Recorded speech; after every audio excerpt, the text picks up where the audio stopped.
이제 침묵 속에서 일하시는 하나님이라는 제목인데, 우리가 성경과 제국을 알아갈 때 신약과 구약 사이를 알아야 됩니다. 여러분, 신약과 구약 사이에 뭐가 있을까요? 과가 있죠, 과. 예. 신약과 구약 사이에 이제 신구약 중간기 400년이 있습니다. 400년. 그래서 여러분이 말라기 다음 장을 열어보면은 구약과 신약 사이에 400년이라고 하는 짧은 글이 있습니다. 2페이지로 된 글. 이 글을 여러분이 성경 읽듯이 이런 글도 읽으면 여러분이 성경 읽는데 굉장한 도움이 됩니다. 그래서 이런 것들을 읽으시고 그러시면 됩니다. 오늘 원래 이것만 읽고 끝내도 되는데 조금 연장해서 몇 가지만 더 말씀드리도록 하겠습니다. 자, 성경을 공부하는데 성경을 연구하고 학문하는 자세로 알아야 깊이 있게 깨달아집니다. 성경은 문자적, 문법적, 역사적, 문화적인 배경을 안고 기록한 책이기 때문에 문자적으로 이해해야 하고 그리고 문법적인 것도 함께 알아야 됩니다. 우리가 K-바이블 칼리지에 보면은 수사법에 대해서 지난 주간에 올라와 있는 것이 있죠. 그런 수사법에 대해서도 알 필요가 있습니다. 그 다음에 역사적인 상황을 이해해야 더욱 깊게 깨달아질 수가 있고, 그래서 지금 성경과 제국 시리즈를 여러분과 함께 나누고 있습니다. 지리적 상황을 이해해야 더욱 깊게 깨달아질 수가 있습니다. 그래서 지도를 참고해서 성경을 볼 줄 알아야 됩니다. 그 다음에 문화적 상황을 공부해야 또 더욱 깊게 깨달아질 수가 있어요. 그때 당시의 문화는 어떤 문화였는가라는 것을 알 필요가 있습니다. 그래서 성경은 성령의 조명을 받아야만 깨달아지는 책이기 때문에 성령의 도우심을 받아서 이 말씀을 우리가 깨달아 알 수가 있는 것입니다. 그래서 이사야 50장 4절을 저는 제 집에 있는 책상에다가 이렇게 써서 붙여놨습니다. 뭐라고 그랬냐면은 주 하나님께서 학식 있는 자의 혀를 내게 주사 내가 피곤한 자에게 때에 맞는 말을 할 줄 알게 하시나니 그분께서 아침마다 일깨우시되 나의 길을 일깨우사 학식 있는 자같이 듣게 하시는도다. 그래서 이 말씀이 저의 말씀이 되어서 항상 말씀을 제가 묵상할 때마다 이 말씀을 기억하곤 합니다. 자, 구약의 마지막 책 말라기에서 신약의 첫 번째 책 마태복음으로 책장을 넘기는데 이거 넘기는데 뭐 1초도 안 걸리죠. 그런데 그 사이에는 말라기와 마태복음 사이에는 400년이라는 시간이 흘러가는 겁니다.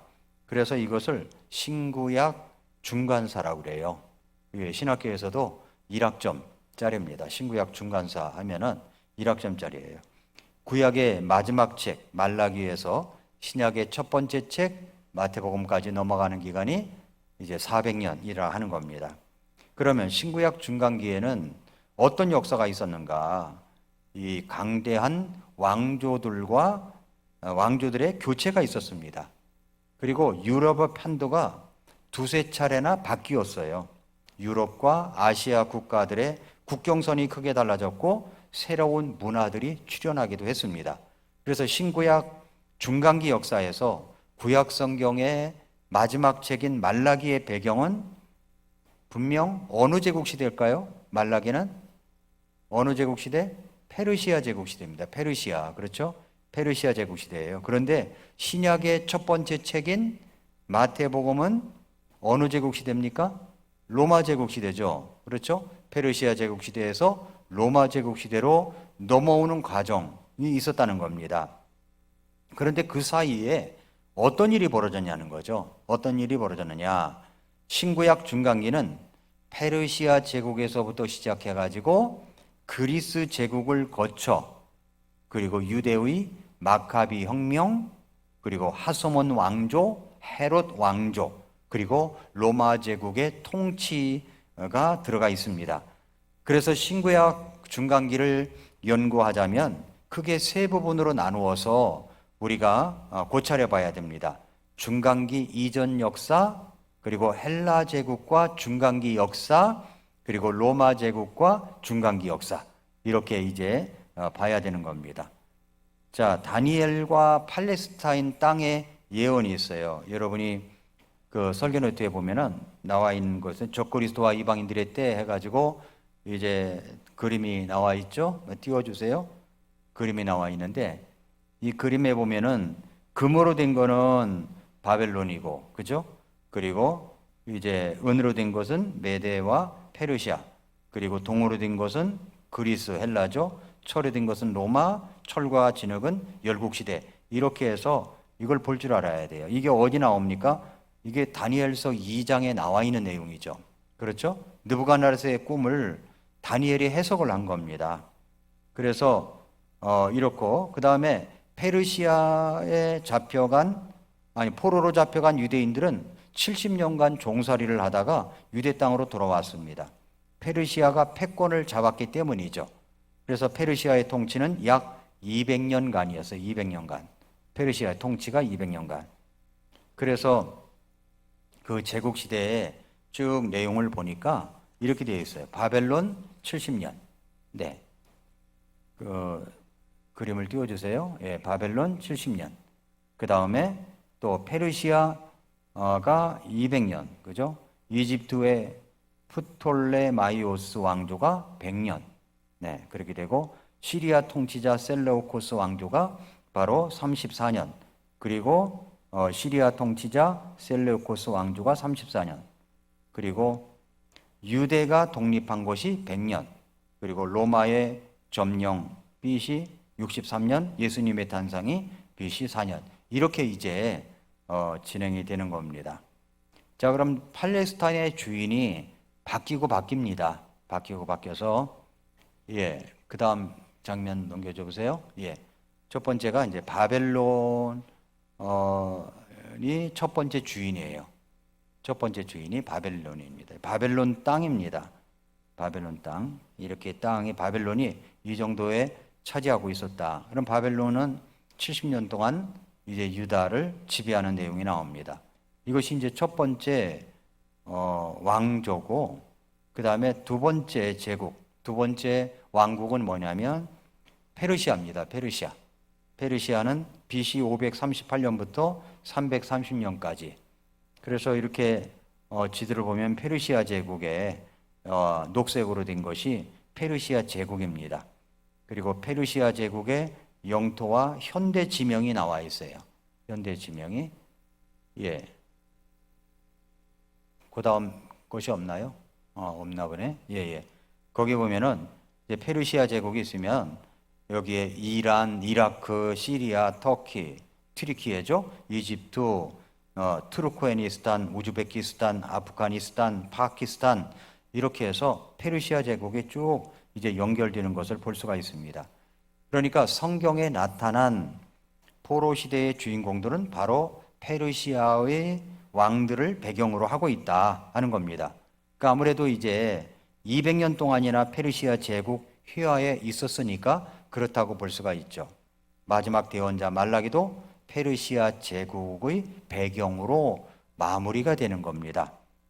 자, 포로에게 자유령을 내렸던 고레스를 비롯해서 다리오 1세, 그리고 아하수에로, 아닥사스다 1세, 다리오 2세, 아닥사스다 2세를 거쳐서 다리오 3세에 이릅니다. 이 왕들 사이에 함께 살았던 유대 지도자들이 있었죠. 유대인이 다니엘, 수룹바벨, 예수와, 학개, 스가랴, 에스더, 모르드게, 느헤미야, 또 말라기 이런 정도입니다. 그러니까 포로 시대에 거의 대부분의 대언자들은 페르시아의 영향권 아래에 있었다라고 하는 겁니다.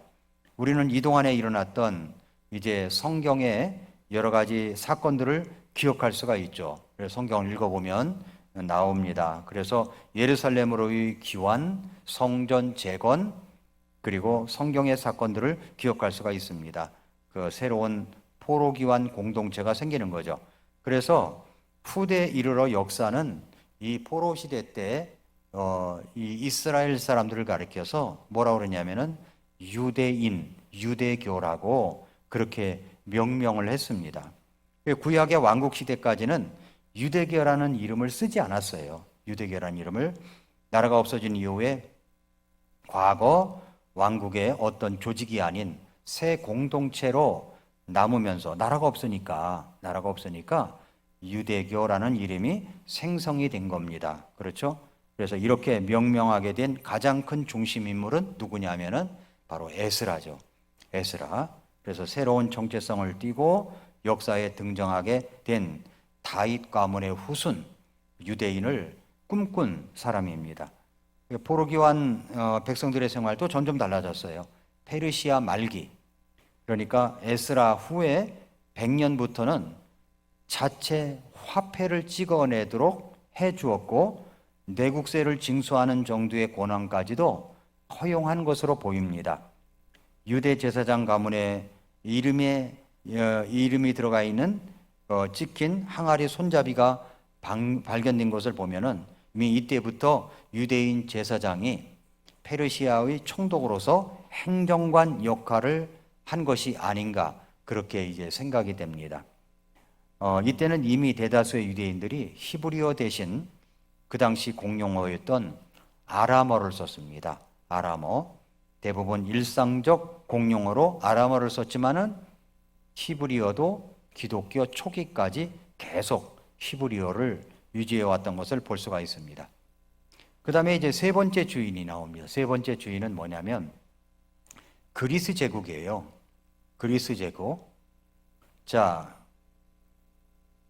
페르시아의 마지막 왕인 다리오 3세와 그리고 그리스의 알렉산더는 같은 시기에 왕으로 즉위해 가지고 그 패권이 어디로 넘어갔냐면 알렉산더로 넘어갑니다. 헬라 시대가 열린 거죠. 헬라 시대가. 그래서 페르시아와 그리스 간에 전쟁이 벌어졌습니다.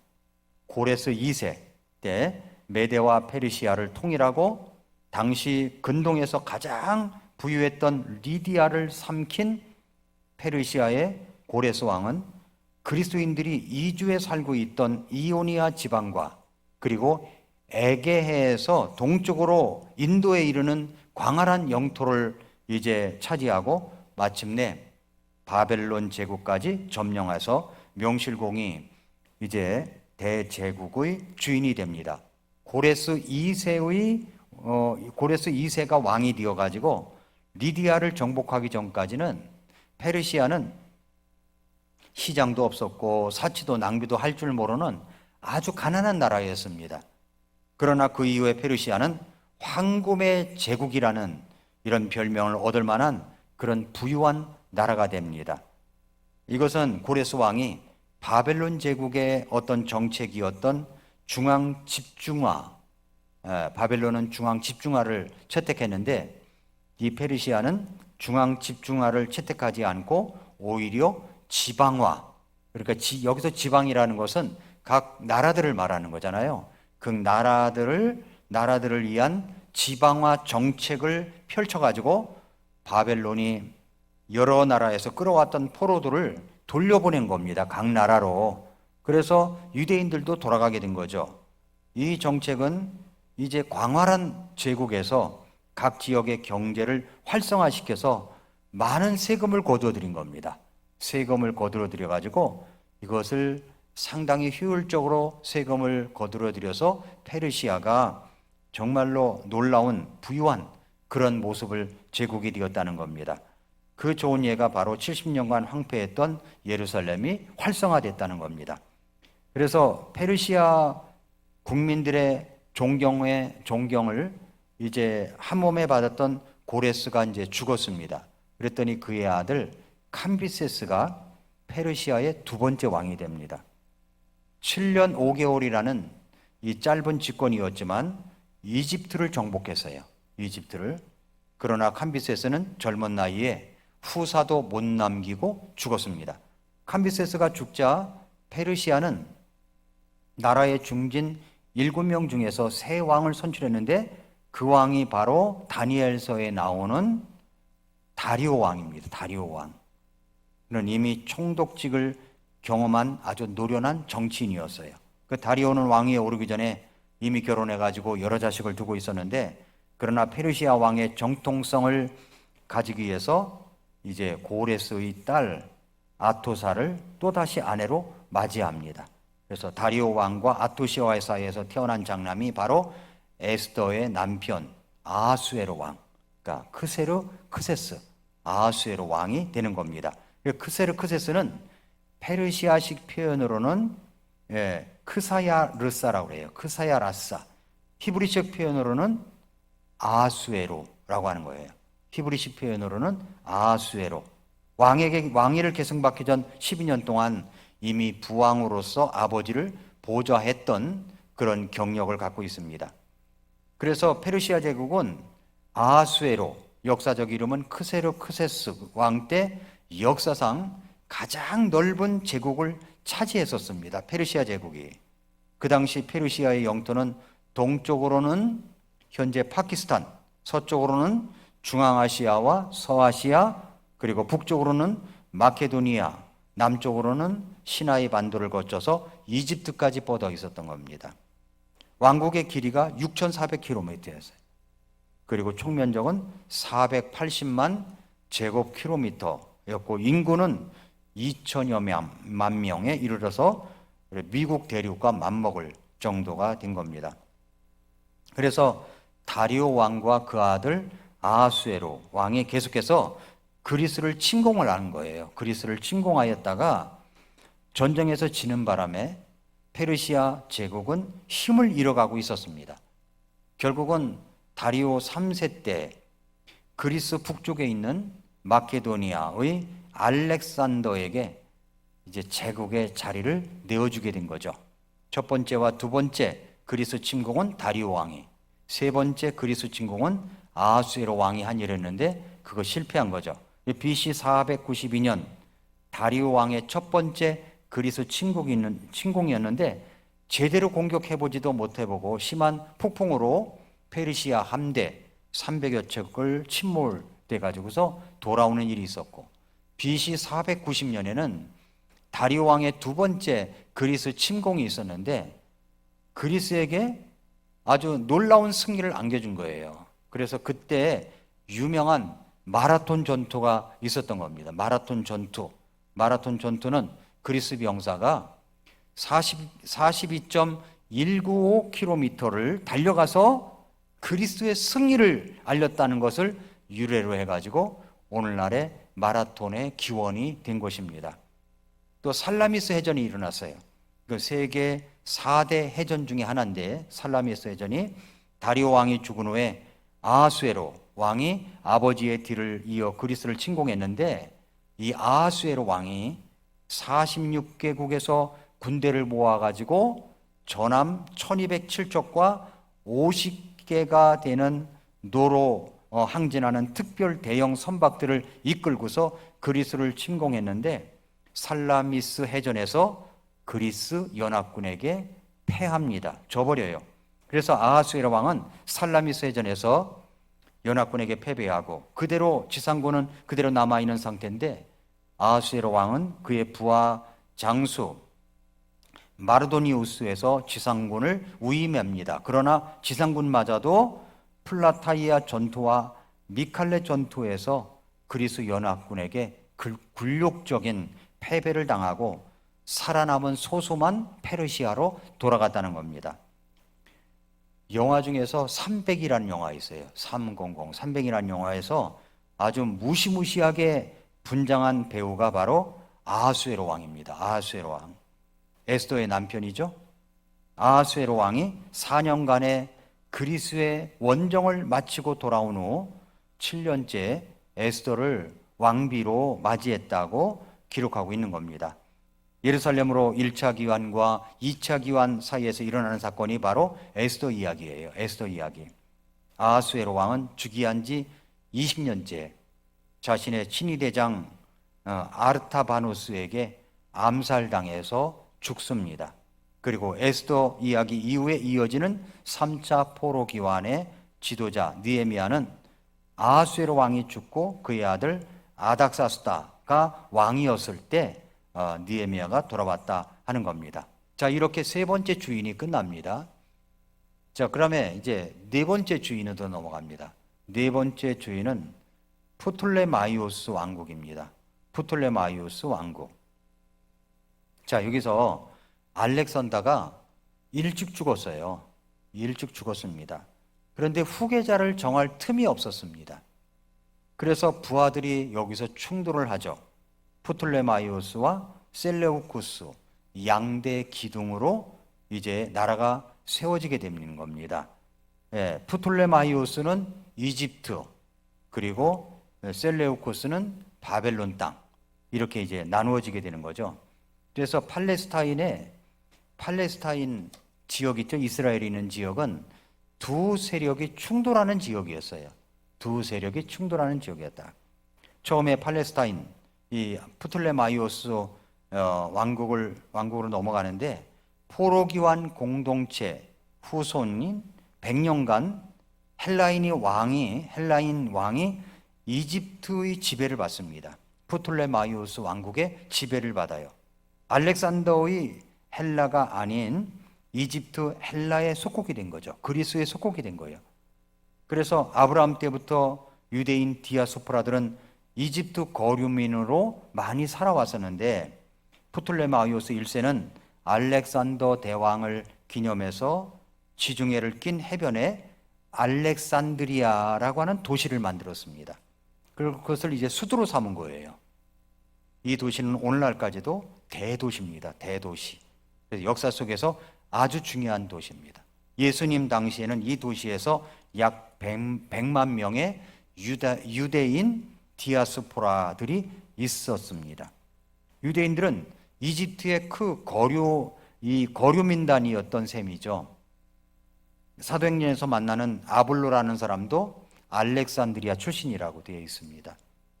그러니 이집트에서 사는 유대인도 당연히 유대 문화를 간직하고 있었을 것으로 짐작이 됩니다. 히브리어 성경도 있었고요. 그 땅의 공용어인, 그 당시에 공용어인 헬라어로 번역된 성경도 만들어지게 됐는데 그것을 70인 역이다. 그것을 70인 역이 이제 유대인들이 전문가들이 아닌 사람들이 번역을 했기 때문에 오역도 많고 문제점도 많지만 그래도 히브리어 성경에서 헬라어 성경으로 번역된 그런 성경이다라고 부르고 있습니다. 자, 네 번째 주인이 끝났습니다. 지금 팔레스타인 땅의 주인이 누구냐 하는 것들을 지금 짚어나가고 있어요. 그 다음에 다섯 번째 주인이 있습니다. 이것은 이제 셀레우쿠스 왕조입니다. 여기 그리스 제국을 보세요. 이 선왕들의 이제 호위 이제 정책이 이루어집니다.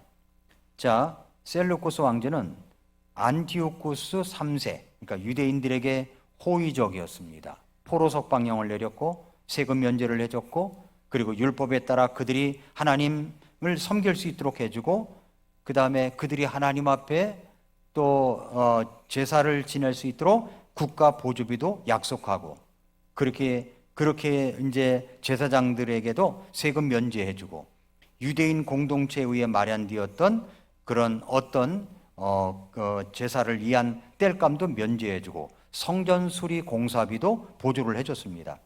근데 유대 공동체는 세월이 흘러가면서 역사가 흘러가면서 알렉산더, 프톨레마이오스, 셀레우코스, 알렉산더, 프톨레마이오스, 셀레우코스 이 세 왕조의 영향력 아래에 있었다는 겁니다.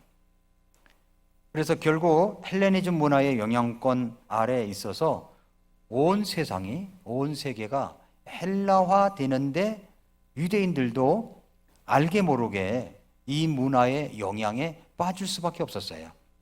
그래서 팔레스타인 땅에도 이 헬라식 도시들이 세워졌습니다. 헬라식 도시들이. 헬라 문화는 굉장히 발달된 문화였습니다. 이런 상황 속에서 경건한 유대인들은 여전히 하나님을 잘 섬기고 있었습니다. 그런데 이제 그 다음에 안티오코스 4세가 집권을 했을 때 이제 이 유대교를 아주 잔인하게 탄압을 했어요. 유대인들을 아주 잔인하게 탄압을 했습니다. 안티오코스 4세, 즉 에피파네스라고 하는데 이 에피파네스가 유대인들을 잔혹하게 핍박하는 정책으로 돌아섭니다.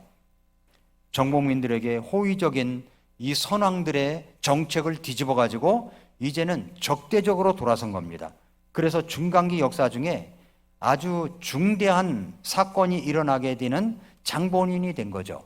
그래서 그의 핍박에 대항해서 유대인들이 이제 투쟁을 하게 되는데 그 결과 유대의 독립을 가져오는 겁니다. 독립.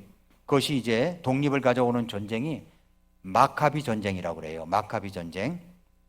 안티오코스 4세가 유대인들을 핍박하는 이유가 있었습니다. 그게 뭐냐면 선왕 안티오코스 3세가 그 당시 무서운 속도로다가 세력을 확장해 온 로마와 격전을 했는데 결국은 이제 로마에게 패하게 됐습니다. 그래서 막대한 조공을 바쳐야 됐어요. 로마에게. 조공을 바쳐야 했어요. 결국 그 조공을 어떻게 바쳤냐면은 정보민들에게, 속국으로 되어 있는 나라들에게 세금을 뜯어낸 겁니다. 돈 되는 것은 모두 갈취했습니다. 그리고 성전도 습격해가지고 돈 되는 것은 모두 착취해 갑니다. 예루살렘 성전도 마찬가지로 다 착취해 간 겁니다. 그리고 이제 헬라화, 이 그리스화가 가속화된 겁니다. 그리고 헬라화로 재통일한 거죠. 종교적으로 헬라의 신들을 섬기도록 강요를 했고 자기 자신을 제우스 신이다 이렇게 칭합니다. 가시적으로 신격화신 거죠. 그랬더니 유대인들의 반응이 뭡니까? 유대인들은 우상 숭배하지 말라고 그랬잖아요. 그러니까 배격할 수밖에 없죠. 그런데 유대인들도 일부가 타락을 합니다. 헬라화를 지지하는 세력들이 나타난 거예요. 헬라화를 지지하는 세력들이 왕실의 비율을 맞추려고 합니다.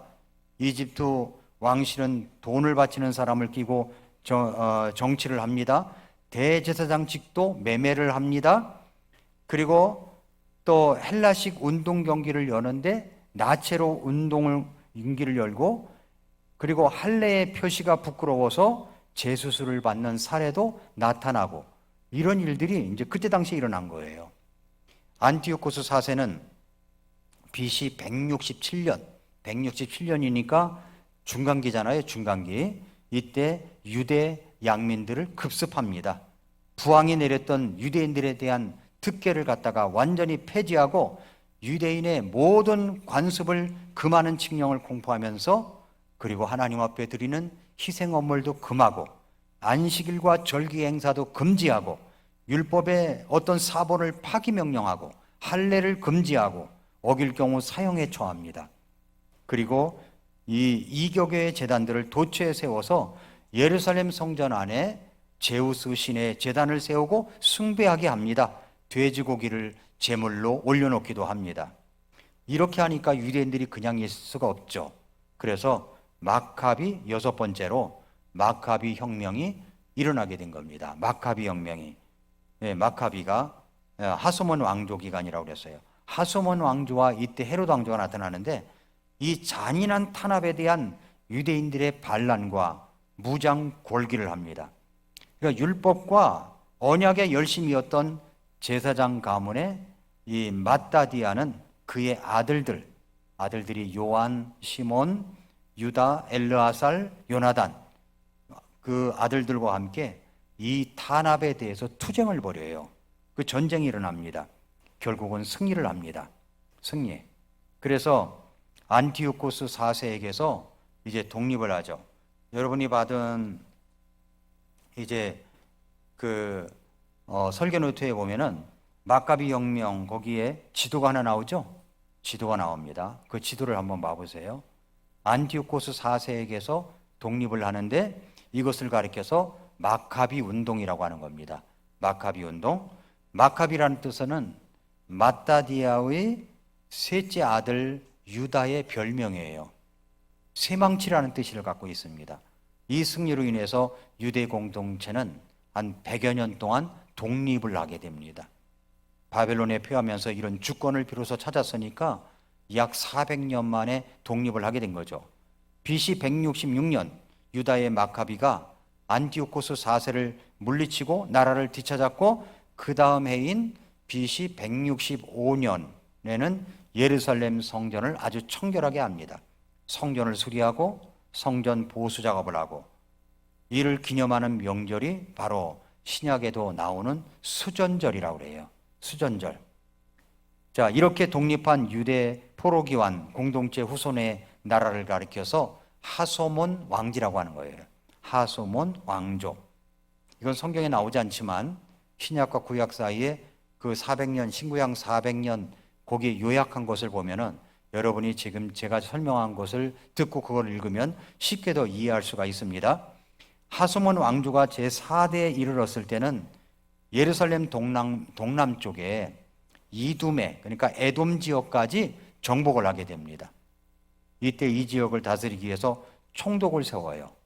이 사람이 바로 안티파스 1세입니다.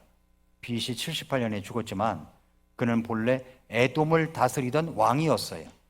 이 사람이 바로 예수님을 죽이려 했던 헤롯의 할아버지입니다. 헤롯의 할아버지, 대헤롯이라고 하죠.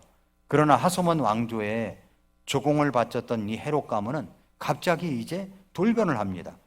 로마 세력이 점점 확장되고 있는 정세를 파악해가지고 로마에 붙는 게 낫다, 이런 판단에 하소몬 왕조를 반역을 합니다.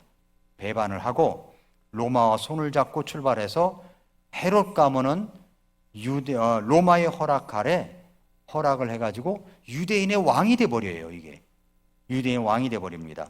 유대인이 볼 때는 헤롯 가문이 반역자인데 오히려 그 밑에 복종해야만 하는 기가 막힌 관계가 돼버린 거예요. 이런 연고로 인해서 예수님께서 탄생하실 때 유대의 왕은 에돔 사람 헤롯 대왕이었던 겁니다. 헤롯 대왕. 로마 세력이 큰 울타리가 되어주니까 이 배신자 에돔이 헤롯 가문으로 변신해서 버티고 있었던 거죠. 유대인들은 이때부터 이중 지배구조 틀 속에 갇히는 겁니다.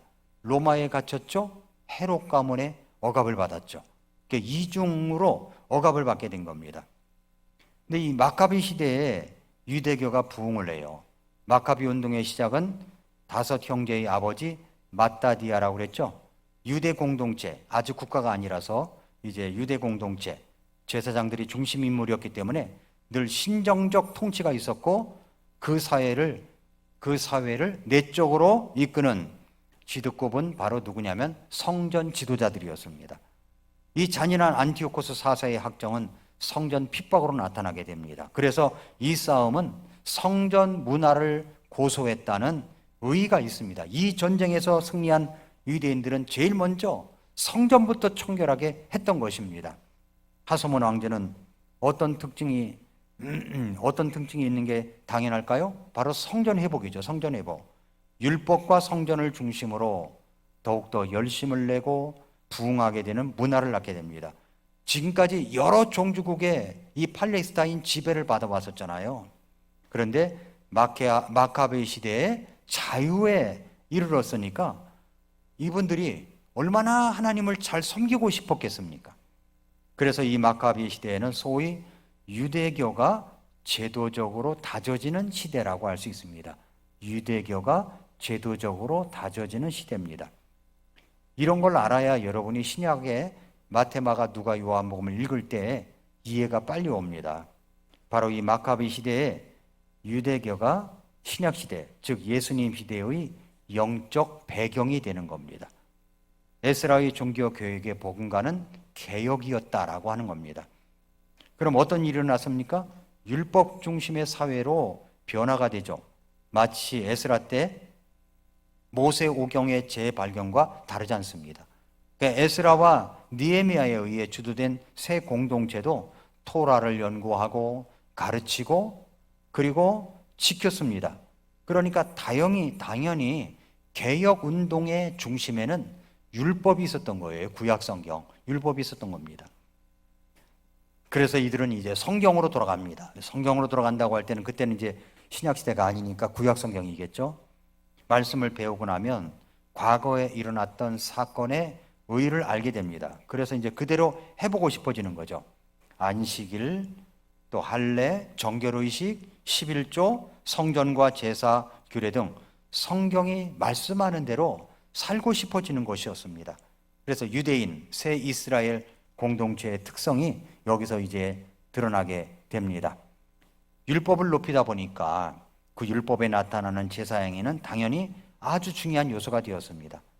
더군다나 이제 이번 마카비 혁명을 주도한 마따디아 가문은 아론 계열의 대제사장 혈통이었기 때문에 하스몬 왕조의 왕은 왕이면서도 동시에 대제사장 역할을 하는 정신적 수장이 될 수밖에 없었습니다.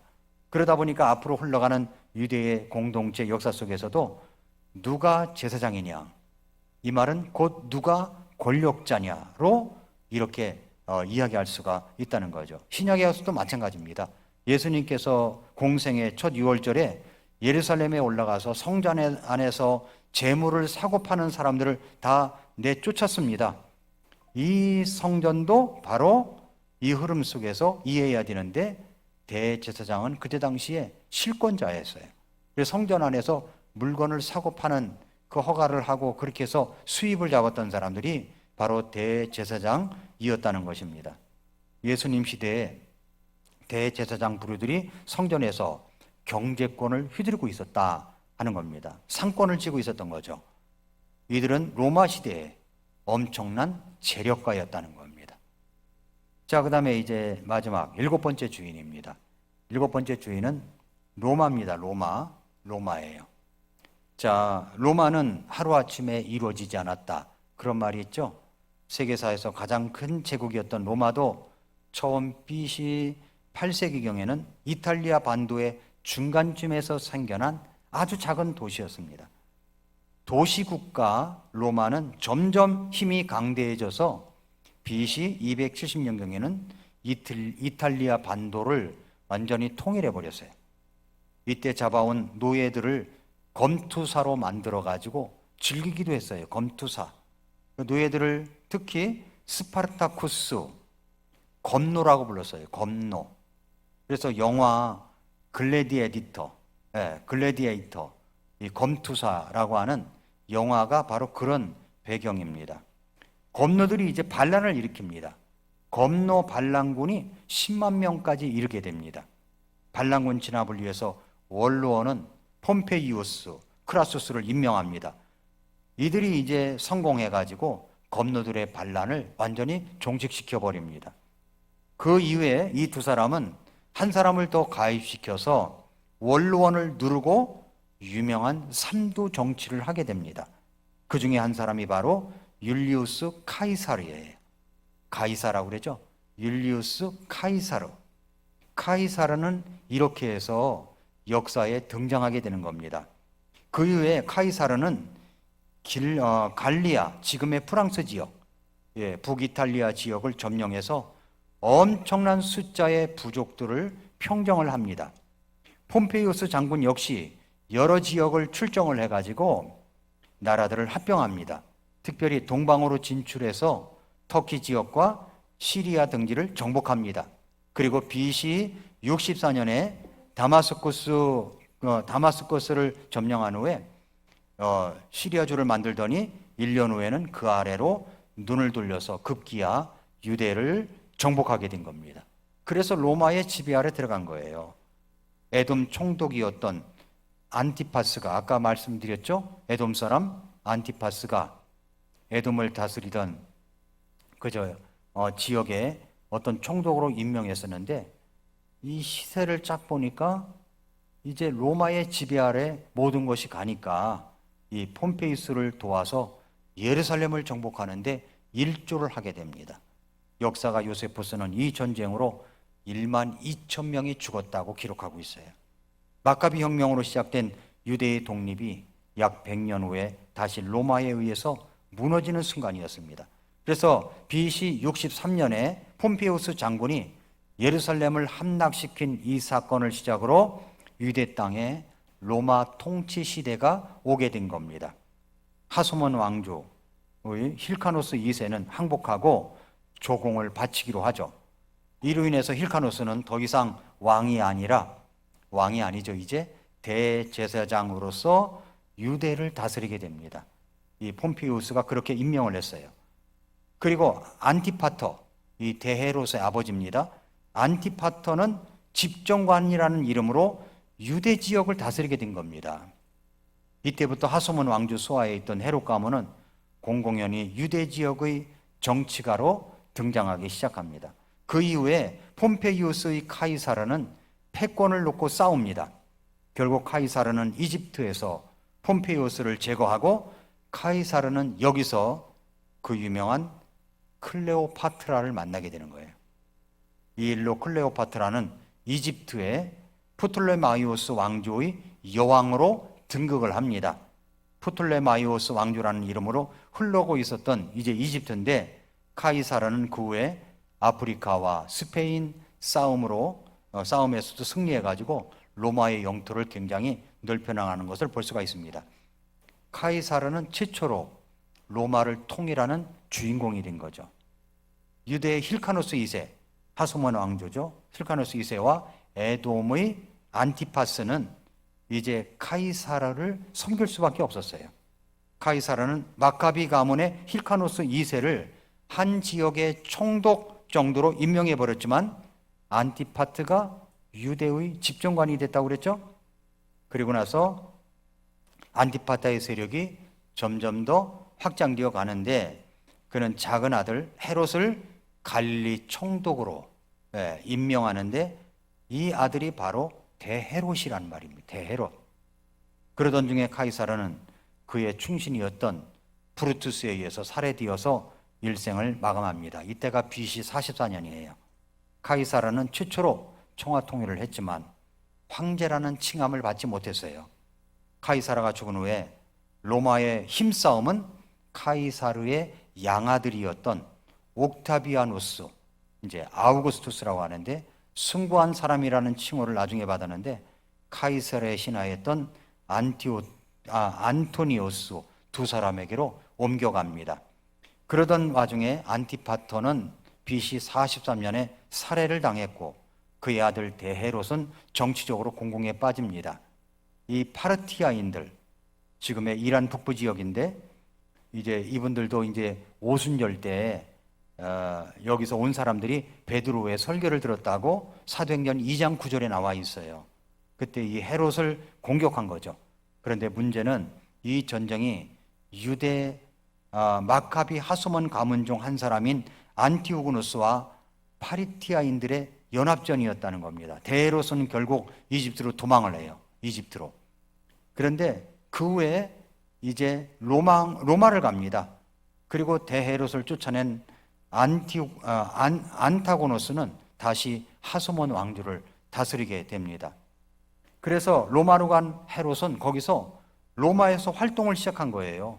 그래서 이제 로마 원로원에서 이제 뇌물 작전을 쓰고 막 그러니까 로마 원로원에서 헤롯을 유대의 왕으로 임명해 버려요. 유대의 왕으로. 지금 로마로 쫓겨온 신세인데 왕으로 임명돼 가지고 유대 땅, 유대인 안티고노스가 복귀해서 다스리고 있는데도 이제 유대의 왕으로 된 겁니다. 그래서 유대인들은 헤롯 가문을 에돔의 종놈들이라고 증오를 하고 있었는데, 그런데 로마가 헤롯을 정식 왕으로 임명을 했어요. 이게 무슨 뜻이냐? 지금 유대인들이 차지하고 있어도 다시 뺏어라. 뺏을 때 내가 도와줄게. 로마 원로원에서 그렇게 이야기를 한 겁니다. 그렇게 이제 암시를 한 거죠. 그래서 헤롯은 싸워서 이 땅을 다시 얻어야 했습니다. 결국 헤롯은 로마군의 지원을 받아가지고 마카비 하소몬 왕조 계열의 마지막 통치자 안티고노스를 죽이고 예루살렘을 다시 빼앗습니다. 이때 헤롯을 도와준 사람이 바로 안토니오스예요. 안토니오스. 헤롯은 안토니오스에게 대단한 충성을 맹세합니다. 이렇게 해서 헤롯은 명실공히 유대인의 왕이 된 겁니다. 이것이 BC 37년의 일이에요. 이때부터 에돔 사람 헤롯 가문은 유대의 왕이 되어서 유대를 다스리게 된 겁니다. 그는 이렇게 BC 37년부터 예수님이 탄생하시던 BC 4년까지 유대를 통치합니다. 그러니까 대헤롯은 이런 배경을 가진 사람입니다. 동부지역, 시리아, 터키, 지중해 동의했던 안토니오스는 이제 여기서 그만 이집트에 있는 클레오파트라와 사랑에 빠지게 되는데, 카이사르의 양아들 옥타비아누스는 이 클레오파트라와 안티오스 연합군과 설전을 벌입니다. 소위 악티움 해전이라고 하는데 여기서 옥타비아누스가 승리를 거두게 됩니다. 이렇게 해서 명실공히 옥타비아누스는 로마의 대권을 차지하게 됩니다. 로마 최초의 황제가 아우구스티누스예요. 이렇게 황제 명칭을 치초로 가진 사람이 카이사르의 양아들 옥타비아누스였지만 카이사르라는 이름이 동상 로마 황제를 상징하는 칭호로 쓰이게 된 겁니다. 그래서 성경에서도 카이사르 하면은 황제를 가리키는 거예요. 황제를 가리킵니다. 자, 신구약 중간기 400년 동안 하나님의 침묵 속에서 일하시는 가르침은 여러 면에서 우리가 가르침을 받을 수가 있어요. 첫째가 뭐냐면 하나님의 섭리와 준비입니다. 신구약 중간기는 하나님이 구원의 역사를 준비하는 기간으로 볼 수가 있습니다. 이 기간 동안 세계는 헬라니즘 문화, 로마 제국의 확립, 그리고 공통 언어인 그리스어가 널리 퍼지면서 복음 전파의 중요한 기반을 만들어 놨다는 겁니다. 하나님의 침묵은 준비와 기다림의 시간이었다는 거죠. 이는 하나님의 계획이 어떻게 때를 맞추어 성취되는가를 보여주는 겁니다. 이면에 하나님의 역사가 있다는 거죠. 그리고 이때 이 400년 기간은 믿음의 연단 기간이라는 겁니다. 이스라엘 백성은 이 기간 동안 고난과 박해 속에서 신앙을 지켜야 했습니다. 그들은 하나님의 명확한 음성을 듣지 못했지만 율법과 대언자들의 말씀을 붙들며 믿음을 유지한 겁니다. 하나님의 음성이 들리지 않을 때에도 하나님의 약속을 신뢰하면서 인내하는 믿음의 중요성을 배웠다 하는 것이고, 세 번째는 역사 속에서의 하나님의 통제입니다. 비록 외적으로는 제국들이 이스라엘을 지배하고 변화시키는 듯 보였습니다. 그러나 하나님은 역사를 주관하시며 또 그분의 때에 메시아를 보내실 계획을 세우신 겁니다. 다니엘서 2장 21절에 보면은 그는 때와 계절을 바꾸시며 왕들을 폐하시고 세우신다고 기록되어 있는데 하나님의 침묵 속에서도 통제하심을 보여줍니다. 마지막으로 겸손하게 기다리는 훈련의 기간이라는 겁니다. 중간기의 침묵은 우리가 겪는 하나님의 침묵과 비슷합니다. 이는 하나님의 때를 기다리고 그분의 계획을 신뢰하는 훈련입니다. 우리는 때때로 하나님이 말씀하시지 않거나 즉각적으로 개입하지 않으실 때 그분의 뜻이 이루어짐을 믿고 묵묵히 신뢰하고 기다려야 함을 여기서 배울 수가 있는 것입니다. 결론적으로 중간기 400년은 하나님이 침묵하시는 역사 속에서도 하나님의 계획과 섭리가 진행되고, 그리고 하나님이 역사를 주관하심을 상기시켜주고 있고, 우리의 삶 속에서도 이런 비슷한 교훈을 적용할 수가 있습니다. 우리에게도 하나님이 침묵하신다 느낄 때가 있잖아요. 그런데 그때는 우리가 하나님의 말씀을 갖고 기다리면서 하나님의 때를 기다리는 그런 모습이 있어야 된다는 것을 가르쳐 보이고 있습니다. 자, 역사는 어떻게 보면 역사를 공부한다는 것은 조금 많은 사람들에게 힘들어하는 그런 부분이기도 합니다. 그러나 성경은 역사서예요, 역사서. 그래서 우리가 역사의 배경들을 알고 나면은 이 성경을 이해하는 것이 얼마나 참 도움이 되는지 몰라요. 그래서 이 말씀을 깨달아질 때, 그래서 이런 역사가 있구나, 그래서 이런 배경이 있었구나, 이렇게 하면은 무릎을 치면서 감사하게 되고 깨달아지고 또 하나님께 더 나아가게 될 수가 있다는 겁니다.